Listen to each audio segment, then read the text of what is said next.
أعوذ بالله من الشيطان الرجيم بسم الله الرحمن الرحيم السلام عليكم ورحمة الله وبركاته بسم الله الحمد لله والصلاة والسلام على رسول الله سيدنا محمد بن عبد الله وعلى آله وأصحابه ومن والاه لا حول ولا قوة إلا بالله سبحانك لا علم لنا إلا ما علمتنا إنك أنت العليم الحكيم أما بعد قال الله تعالى أعوذ بالله من الشيطان الرجيم بسم الله الرحمن الرحيم يا أيها الذين آمنوا اتقوا الله حق تقاته ولا تموتن إلا وأنتم مسlimun. Al-ayah sadaqallahul azim. Segala puji yang milik Allah Subhanahu wa taala, tidak henti-hentinya mari Bapak dan Ibu jamaah rahimakumullah senantiasa kita memanjatkan rasa syukur kita kepada Allah Subhanahu wa taala. Tidak henti-hentinya terus kita meningkatkan kualitas keimanan kita, ketakwaan kita kepada Allah Subhanahu wa taala. Hari ini alhamdulillah kita masih dalam keadaan sehat walafiat. Kita doakan tidak bosan-bosan mendoakan saudara kita yang hari ini dalam keadaan sakit, siapapun, baik keluarga kita, jamaah kita, tetangga kita, teman-teman kita yang sedang sakit. Semoga segera diberikan kesembuhan oleh Allah, sehat walafiat kembali seperti sedia kalanya. Dan alhamdulillah hari ini kita masih diberikan kesempatan kembali oleh Allah untuk bisa hadir di tempat yang sangat mulia ini. Insya Allah kita semua akan mendapatkan kemuliaan dari Allah Subhanahu wa taala. Salawat dan salam senantiasa tercurah limpahkan kepada junjungan kita Nabi akhir zaman, pendobrak kebatilan, penghancur debu-debu kemusyrikan, yakni Habibana wa Nabiyyana Muhammad sallallahu alaihi wasallam. Pada keluarganya, sahabatnya, para pengikutnya, mudah-mudahan kita yang hari khususnya malam hari ini insya Allah diakui sebagai umatnya yang taat kepada ajaran agamanya, sehingga kita mendapatkan syafaatnya kelak di yaumil qiyamah nanti. Amin ya rabbal alamin. Bapak Ibu yang dirahmati Allah Subhanahu wa taala, malam hari ini insya Allah kajian kita ceramah umum. Kebetulan saya tidak membawa kitab Bulughul Maramnya, maka insya Allah kita akan isi dengan kajian umum saja. Bapak Ibu, dalam salah satu tujuan syariat ada yang disebut dengan at-tadarruj. Apa itu at-tadarruj? Artinya tahapan untuk menjadikan kita sebagai orang-orang yang muttaqin. Allah telah menciptakan dua tempat untuk kita. Satu, Allah menciptakan sorga, dan yang kedua Allah menciptakan neraka. Sorga diciptakan oleh Allah, uiddat lil muttaqin, diciptakan bagi orang-orang yang bertakwa.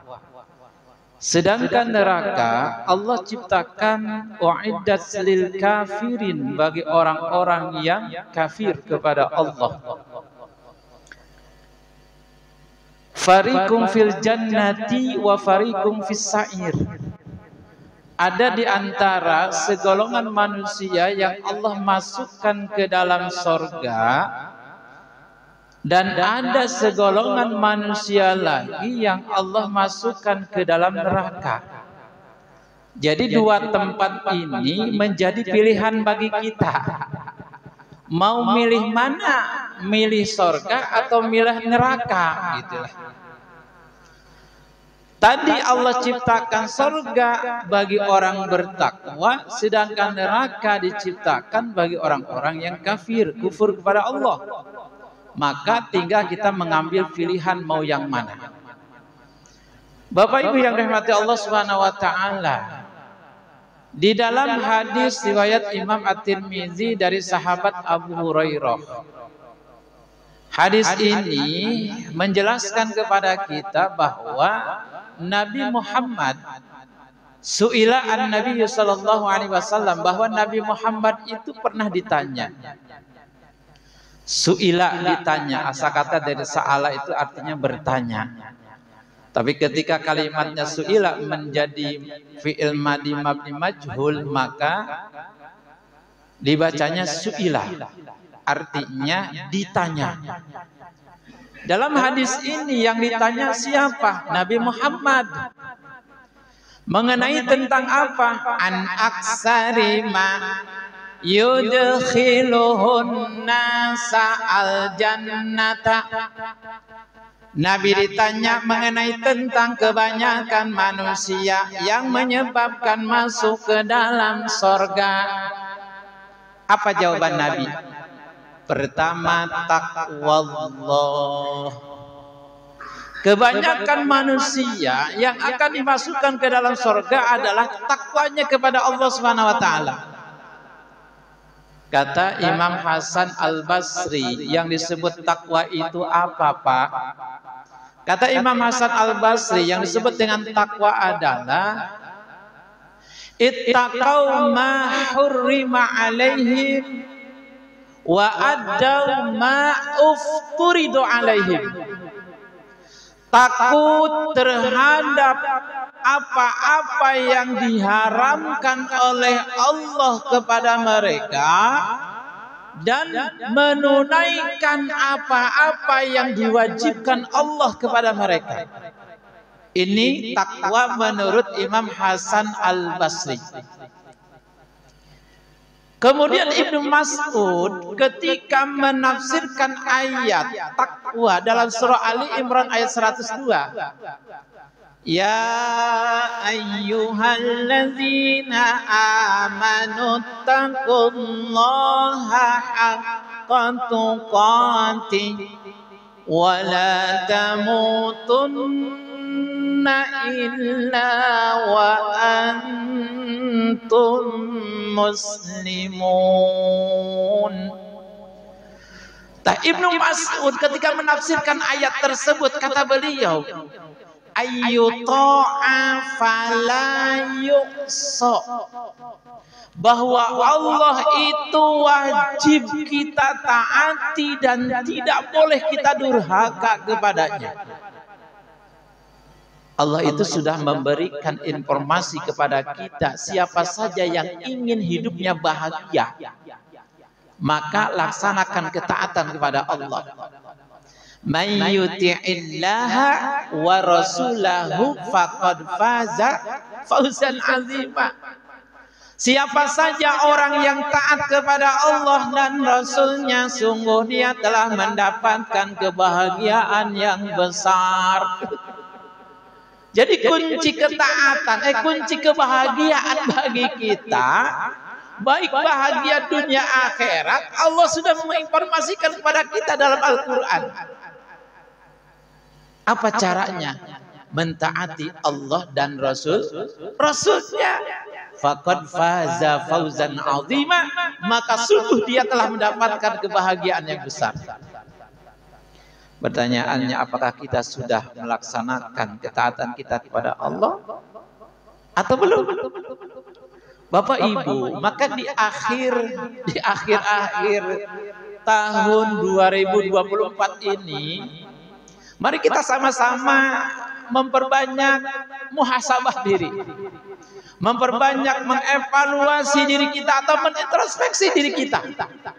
Sejauh mana ketaatan kita kepada Allah di usia kita yang sekarang 40, 50. Bapak Ibu usianya masih 50 atau 40 tahun?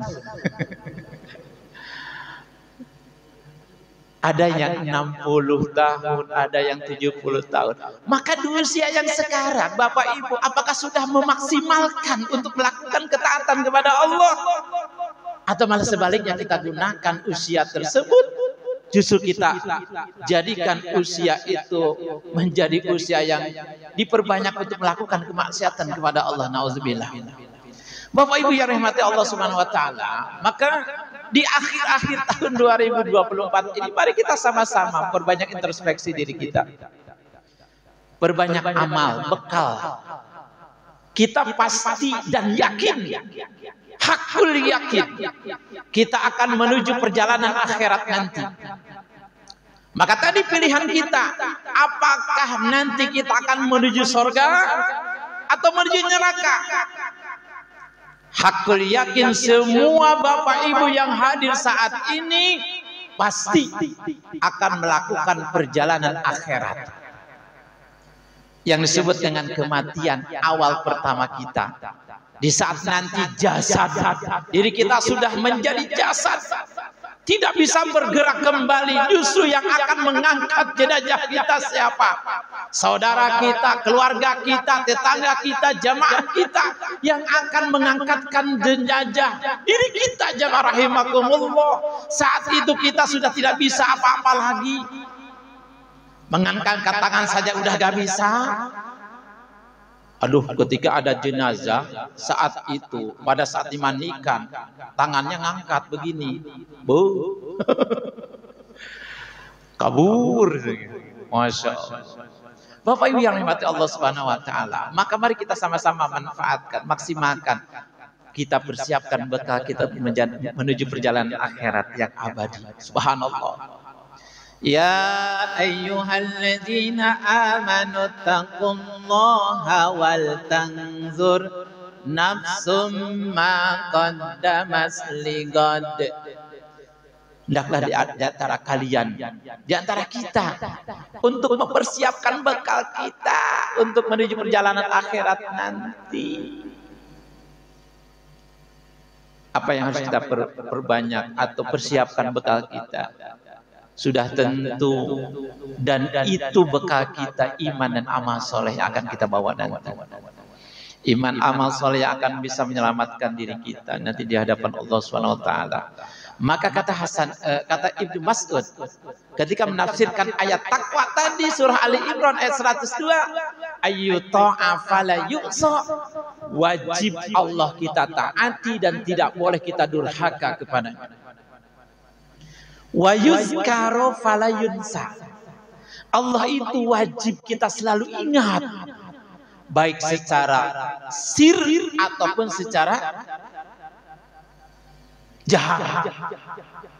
Baik kita ucapkan, lafazkan mengingat Allah dengan cara kita berzikir la ilaha illallah, zikir Allahu akbar, zikir tasbihat subhanallah, zikir tahmid alhamdulillah, apapun, maka wajib Allah selalu kita ingat dan tidak boleh kita lupa kepada Allah Subhanahu wa taala. Bapak Ibu, ketika kita lupa dengan Allah, khawatir Allah pun melupakan diri kita. Tapi di saat kita ingat Allah, pasti dan yakin Allah akan selalu mengingat kita. Fazkuruni azkurkum, ingatlah kalian kepadaku, kata Allah, maka pasti aku akan mengingat kalian. Ini sudah tentu dan pasti ketika seorang hamba atau hamba-hamba Allah yang hatinya selalu mengingat Allah, berzikir kepada Allah, maka Allah pun akan ingat kita, Bapak Ibu. Tapi sebaliknya di saat kita lupa dengan Allah, khawatirnya Allah melupakan diri kita. Kalau Allah sudah lupa dengan kita, Masya Allah, tidak mungkin kita hidup akan bahagia, akan senang, jaya, sukses. Kalau Allah lupa dengan kita, bayangin. Maka agar Allah terus mengingat kita dan ingat kita, maka kita pun harus selalu mengingat Allah. Perbanyak zikir kita kepada Allah. La ilaha illallah. Lafaz zikir itu banyak. Silahkan dengan sholat itu zikir, dengan baca Quran itu zikir, dengan bacaan sholawat itu pun zikir, dengan istighfar itu pun zikir. Banyak cara untuk selalu mengingat Allah Subhanahu wa taala. Maka salah satunya adalah kalimat tadi, kalimat tauhid, kalimatul aqidah, atau disebut dengan kalimat nafi isbat, la ilaha illallah Muhammadur Rasulullah. Kalimat la ilaha illallah adalah disebut dengan kalimat nafi isbat. Apa kalimat nafinya? La ilaha, tidak ada Tuhan yang berhak kita sembah. Isbatnya kalimat illallah. Isbatkan di dalam hati kita, tetapkan kalimat illallah. Kecuali hanya Allah yang wajib kita sembah. Kalimat nafinya la ilaha, tidak ada Tuhan yang berhak kita sembah illallah, kecuali Allah. Subhanallah. Maka wa yuzkaro fala yunsa, Allah itu wajib kita ingat dan tidak boleh melupakannya. Wa ayyushkaro fala yukfaru. Kata sahabat Ibnu Mas'ud ketika menafsirkan ayat takwa tadi, bahwa nikmat-nikmat Allah itu wajib kita syukuri dan tidak boleh kita kufur terhadap nikmat tersebut. Ingat Bapak Ibu, kunci ketika Allah pengen terus menambah nikmatnya kepada kita, salah satunya adalah dengan cara kita syukur nikmat. Imam Ibnu Athaillah dalam kitab Al-Hikam menyatakan bahwa man lam yashkur an-ni'ama faqad ta'arada li zawaliha. Barang siapa yang dia tidak bersyukur terhadap nikmat-nikmat Allah, maka sungguh dia seperti mengusir nikmat yang ada di dirinya. Sebaliknya, wa man syakaraha faqad qaya bi iqaliha. Barang siapa yang dia bersyukur terhadap nikmat Allah, maka sungguh seolah-olah dia telah mengikat yang ada di dalam dirinya, dan Allah pasti akan terus menambah nikmat tersebut. Dengan cara syukur ternyata Bapak Ibu. Nikmat Allah itu kan banyak ya, Masya Allah, yang selalu diberikan kepada kita. Bukan berupa harta saja nikmat itu Bapak Ibu. Hari ini Bapak Ibu sehat, bisa hadir ke masjid, ini nikmat. Bapak Ibu bisa hadir di masjid saat ini nikmat yang luar biasa dari Allah. Punya anak soleh-soleha itu pun nikmat dari Allah. Coba. Urusan serba mudah itu bernikmat dari Allah Bapak Ibu. Kita masih bisa bernapas, subhanallah. Tadi kita dengar pengumuman ya, undangan untuk tahlil malam ke-7, berarti ada saudara kita yang sudah mendahului kita Bapak Ibu. Padahal 2 minggu yang lalu misalkan beliau atau mereka masih sholat berjamaah dengan kita, masih bareng-bareng ngaji, masih bareng-bareng ngobrol dengan kita, tapi ternyata sudah duluan dipanggil oleh Allah. Bapak Ibu masih sehat, masih bisa kuat ke masjid, masih bisa sholat berjamaah di masjid. Ini nikmat yang wajib kita syukuri terus Bapak Ibu. Subhanallah. Punya anak baik-baik itu bernikmat dari Allah. Masya Allah. Bapak Ibu yang rahmati Allah Subhanahu wa taala, selalu kita mensyukuri nikmat Allah. Pertama itu. Jadi yang menyebabkan seseorang masuk surga kata Nabi karena ketakwaannya kepada Allah. Yang kedua, kata Nabi, wa husnul khuluqi, mempunyai budi pekerti yang baik atau akhlak mulia. Subhanallah. Bapak Ibu yang dirahmati Allah, di dalam kitab Al-Adab Al-Mufrad halaman 294 ada satu hadis Nabi yang diriwayatkan oleh sahabat Abu Hurairah radhiyallahu anhu. Apa yang Nabi sampaikan? Innar rajula la yudriku bi husni khuluqihi darajatal qaimi bil laili. Sesungguhnya seseorang kata Nabi, yang memiliki akhlak mulia, maka dia akan mendapatkan derajatnya orang-orang yang bangun di tengah malam untuk salat tahajud. Sekali lagi kata Nabi, sesungguhnya orang yang memiliki akhlak mulia, maka dia akan mendapatkan derajatnya orang yang bangun di tengah malam untuk salat tahajud. Subhanallah. Berarti luar biasa orang-orang yang mempunyai akhlak yang begitu mulia, sehingga dia akan mendapatkan derajatnya orang-orang yang bangun di tengah malam untuk melaksanakan sholat tahajud. Bapak Ibu, kan tidak semua orang bisa bangun di malam hari, di saat orang lagi enak tidur, kemudian hujan gerincik terus menerus turun. Saat itu ada hamba-hamba Allah yang bangun malam, mengambil air wudhu, lalu dia sholat takbir Allahu Akbar. Setelah itu dia bermunajat, beristighfar kepada Allah, minta ampun kepada Allah. Maka orang-orang yang seperti itu tidak semua orang bisa melakukannya, Bapak Ibu. Maka ini dikaitkan dengan iman kita. Kalau iman kita kuat, insya Allah kita akan mudah apa? Bisa melaksanakan atau melakukan sholat tahajud tersebut. Tapi di saat iman kita lemah, serba pahit.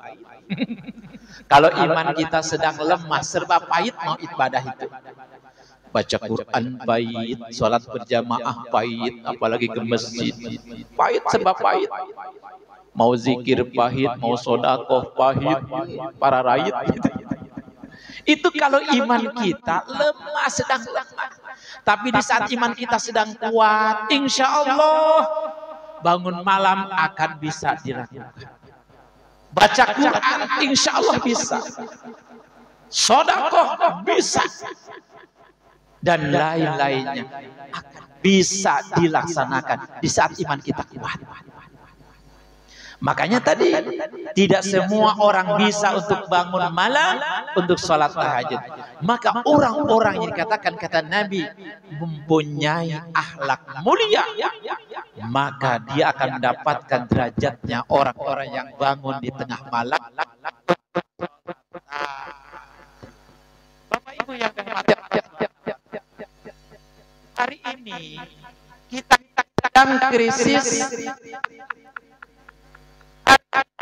sedang krisis,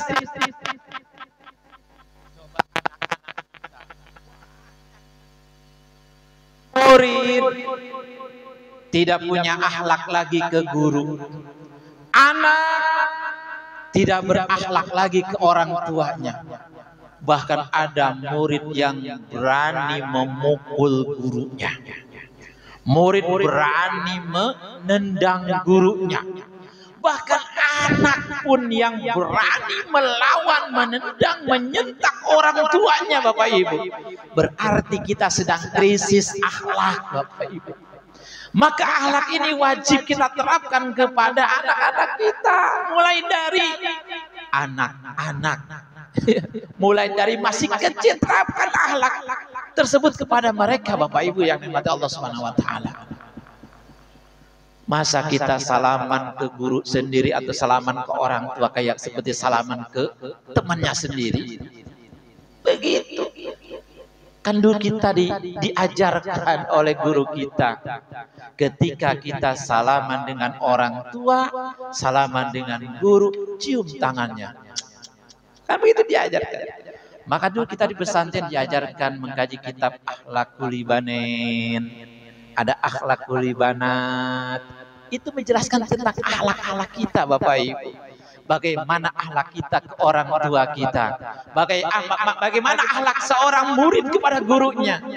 Bagaimana akhlak kita kepada sesama dengan kita. Itu diajarkan, Bapak Ibu yang dirahmati Allah Subhanahu wa taala. Bapak Ibu subhanallah. Miris ya, anak-anak muda kita, generasi kita, Masya Allah, jauh dari akhlak yang mulia tersebut. Pada Nabi sendiri diutus oleh Allah untuk menyempurnakan akhlak-akhlak manusia. Subhanallah. Maaf ya, maaf. Bukan berarti ketika kita cium tangan ke orang tua, cium tangan ke guru, itu katanya terlalu berlebihan mengagungkan. Bukan Bapak Ibu. Memang seharusnya begitu. Seharusnya anak cium tangan ke orang tuanya, murid cium tangan kepada gurunya, dan memang seharusnya begitu akhlaknya, bukan berlebihan mengagungkan, bukan. Wah, itu terlalu berlebihan, bukan. Memang akhlaknya harus seperti itu. Subhanallah. Bagaimana dulu kita, Masya Allah, kalau santri-santri di kampung, sekarang kalau santri di kota itu kadang masih apa ya namanya, beda dengan santri dulu di kampung.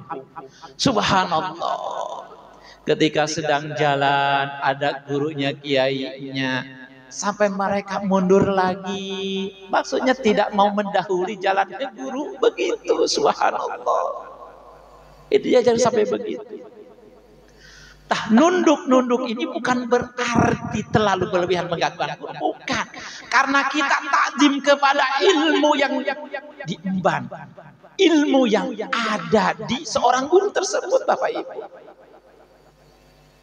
Karena kiai guru kita, beliau memiliki ilmunya Rasulullah SAW. Kita takzim kepada ilmunya.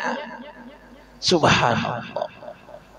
Maka sekarang krisis akhlak. Maka terapkan akhlak ini kepada anak-anak kita. Mari ajarkan. Nah, kalau ketemu orang, ucapkan salam.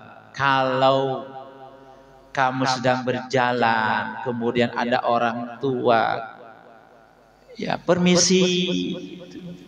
Ajarkan akhlak seperti itu, Bapak Ibu yang dirahmati Allah Subhanahu wa taala. Masya Allah. Maka bihusni khuluqihi, akhlak mulia ini, Masya Allah, derajatnya tadi bisa mendapatkan derajatnya orang-orang yang bangun di tengah malam untuk melaksanakan sholat tahajud. Bapak Ibu yang dirahmati Allah. Kemudian Nabi Muhammad SAW ditanya kembali, wa an aksari ma yudkhiluhun nasa an-naro. Nabi ditanya mengenai tentang kebanyakan manusia yang dimasukkan ke dalam neraka. Nabi menjawab dua lagi. Pertama kata Nabi, al-fahmu, mulut kita. Kenapa demikian?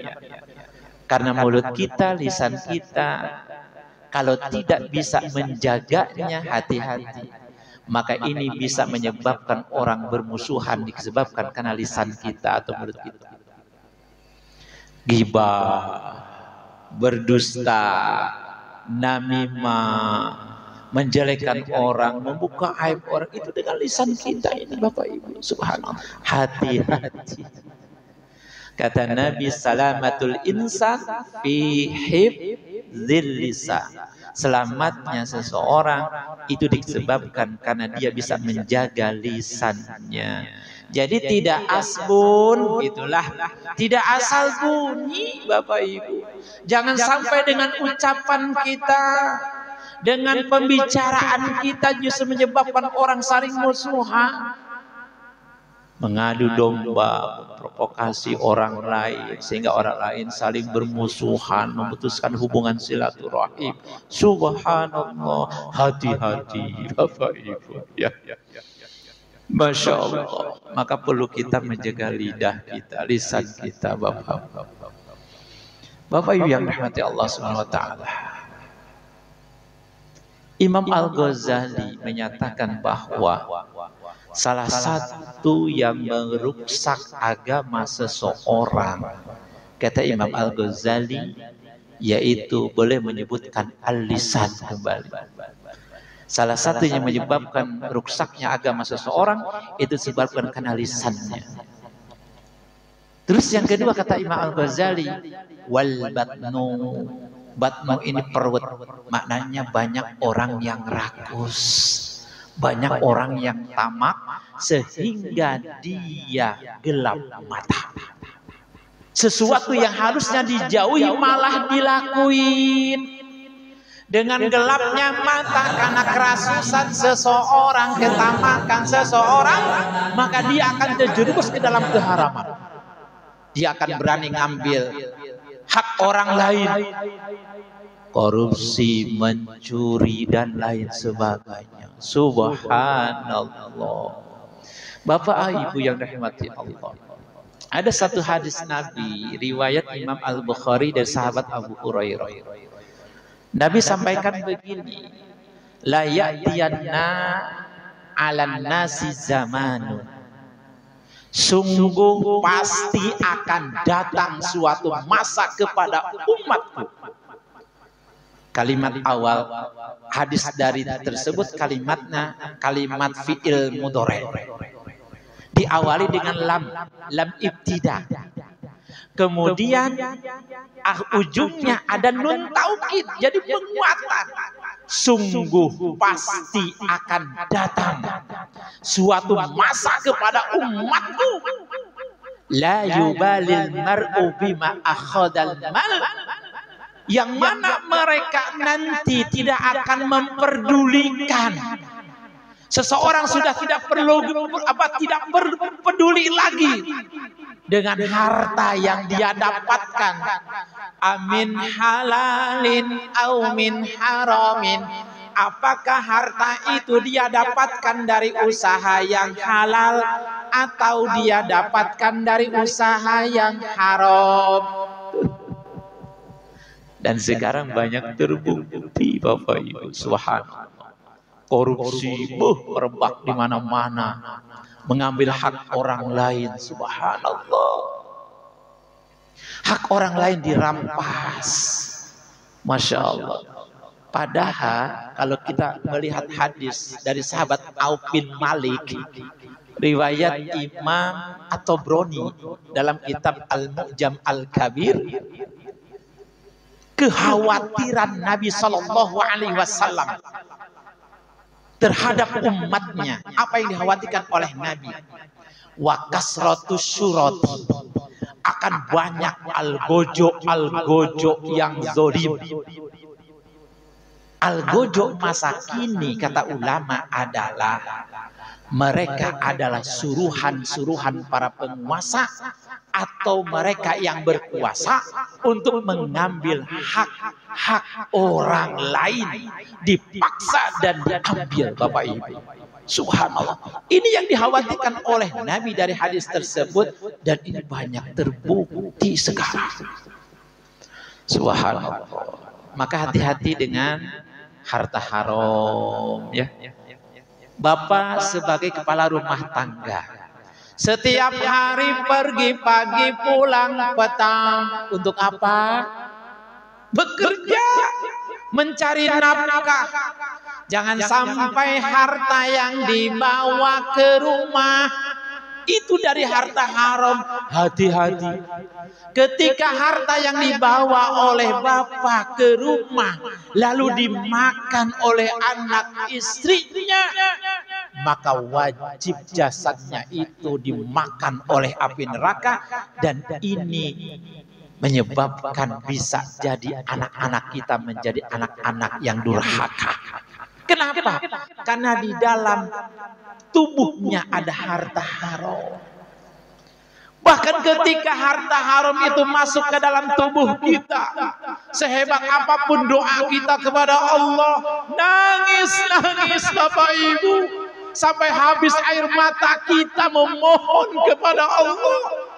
Tapi di saat dalam tubuh kita masih ada harta haram, maka itu yang menyebabkan doa kita tertolak. Doa kita ditolak sama Allah Bapak Ibu, subhanallah. Maka kata sahabat, kata Wahab bin Munabbih, man sarrahu ayyastajiba da'watahu, barang siapa yang dia ingin doanya dikabul oleh Allah, falyutib mut'amah, maka perbaikilah makanannya. Itu kata Wahab bin Munabbih.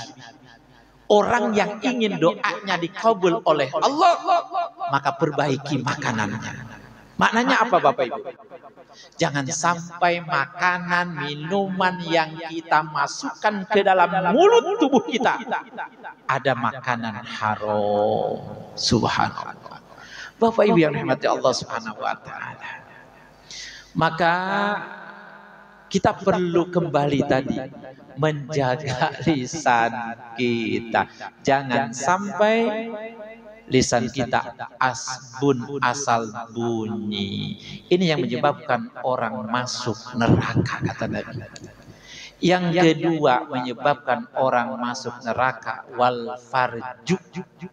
Apa farju di sini? Kemaluannya.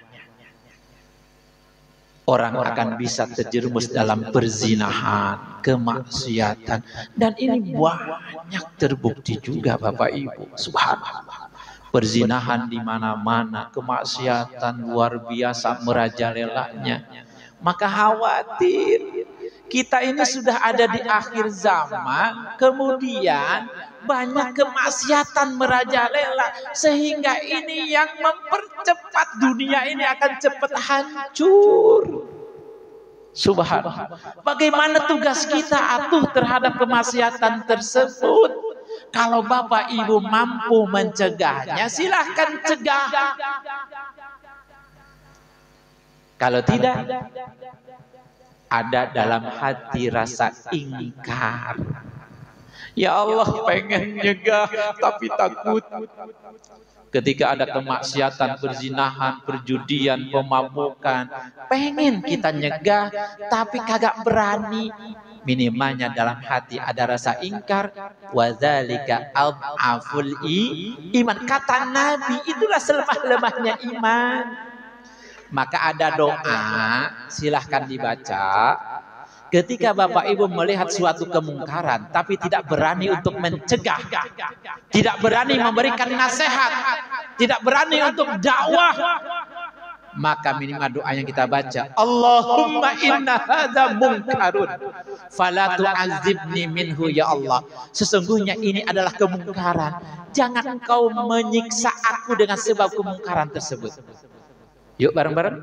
Allahumma inna hadza munkarun fala tu'adzibni minhu.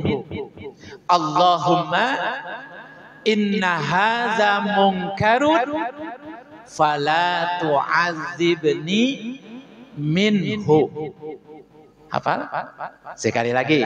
Allahumma inna hadza munkarun fala tu'adzibni minhu. Bareng-bareng. 1, 2, 3. Ya.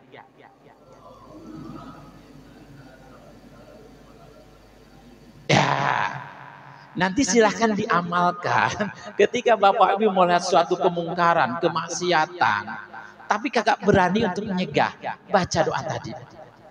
Mudah-mudahan dengan kita membaca doa tersebut, kita itu ingkar memang dengan adanya kemungkaran tersebut, tapi tidak berani untuk mencegah. Fala tu'adzibni minhu. Ya Allah, jangan engkau menyiksa aku disebabkan karena kemungkaran tersebut. Silahkan baca doanya tadi yang sudah dihafal. Bapak Ibu yang rahmati Allah Subhanahu wa taala. Masya Allah. Tuh. Jadi yang menyebabkan kita masuk surga, kata Nabi 2, 1 ketakwaan kita kepada Allah, yang kedua mempunyai budi pekerti yang baik. Ada 2 yang menyebabkan kita masuk neraka, kata Nabi, al-fam, mulut atau lisan kita yang tidak bisa menjaganya. Kemudian wal farju, kemaluan kita, sehingga seseorang akan menyebabkan bisa terjerumus ke dalam perzinahan. Hati-hati Bapak Ibu, apalagi sekarang zamannya media sosial. Untuk anak-anak kita nih, anak-anak kita, jangan dibiasakan nonton YouTube. Kenapa? Di YouTube itu kan saya yakin dan pasti anak-anak kita pernah melihat porno. Di YouTube tadi.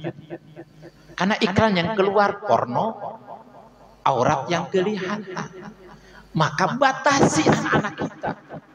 Jangan sampai kebanyakan nonton YouTube-nya. Ini yang merusak generasi kita. Ketika mereka otaknya terus diperlihatkan dengan apa? Dengan pornografi tersebut, video-video yang tidak pantas untuk dilihat. Saya yakin yang terbayang dalam diri anak itu adalah bayangan tadi. Ada kasus, Bapak Ibu, kasus. Tidak akan saya sebutkan di mana, tapi ada anak sekolah SD. Dia melakukan sesuatu, Masya Allah, ya, melakukan sesuatu. Ketika ditanya, diinterogasi, dia melihat video yang seperti itu. Lalu di sekolah dipraktekkan sama dia. Berarti kan sebabnya apa tadi? Melihat video tersebut. Itu handphonenya handphone orang tua. Sekarang tuh anak-anak lebih pinter, Pak. Dia mau buka YouTube tinggal klik. Pinter. Bapak kalah sama mereka. Bahkan sama anak yang belum sekolah 3 tahun, 4 tahun sudah pinter main handphone. Buka YouTube. Pinternya, Masya Allah. Digini-gini gitu. Subhanallah. Hati-hati, batasin Bapak Ibu. Batasin. Apalagi mereka yang masih SD. Anak boleh megang handphone seharusnya di saat dia sudah kuliah. Silahkan boleh. Tapi ketika mereka masih SD, SMP, SMA, masih belum.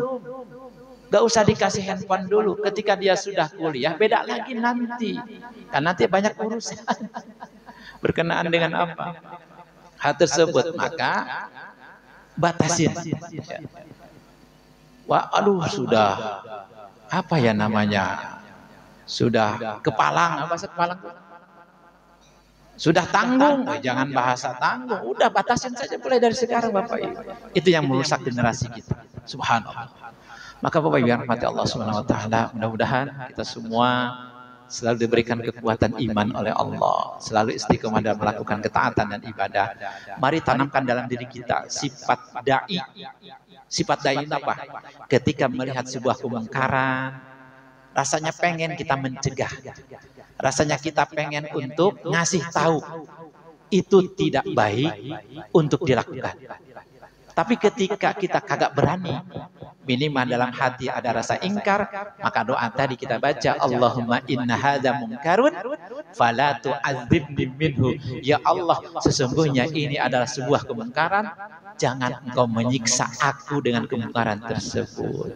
Mudah-mudahan kita istiqomah dalam melakukan ibadah dan ketaatan kita kepada Allah. Semoga kita diberikan kekuatan iman agar kita tetap terus konsisten di dalam melakukan ketaatan kita dan ibadah kita kepada Allah Subhanahu wa taala. Dan jaga putra-putri kita jangan sampai mereka terlalu bebas. Apalagi nanti malam tahun baru sebentar lagi. Akan banyak. Ya, ada aja kemaksiatan akan terus dilakukan oleh anak-anak kita, generasi kita. Maka jaga dan batasi mereka. Bapak Ibu, terima kasih sedikit ngobrol ini Maya, bukan ceramah. Ngobrol kita, mudah-mudahan kita semua selalu diberikan kesehatan oleh Allah Subhanahu wa taala. Bapak Ibu selalu bahagia ya. Baik bahagia dunia, bahagia akhirat. Semoga keluarganya Allah jadikan keluarganya sakinah wadah warahmah. Allah jadikan putra-putrinya menjadi putra-putri yang solih dan solehah, putra-putri yang cerdas, berakhlakul karimah, yang selalu membanggakan kedua orang tuanya, baik di dunia maupun di akhirat. Semoga generasi kita menjadi generasi Qur'ani, generasi yang madani. Terima kasih. Kita tutup dengan doa kifaratul majlis. Subhanakallahumma wa bihamdika asyhadu an la ilaha illa anta astaghfiruka wa atubu ilaik. Wassalamualaikum warahmatullahi wabarakatuh.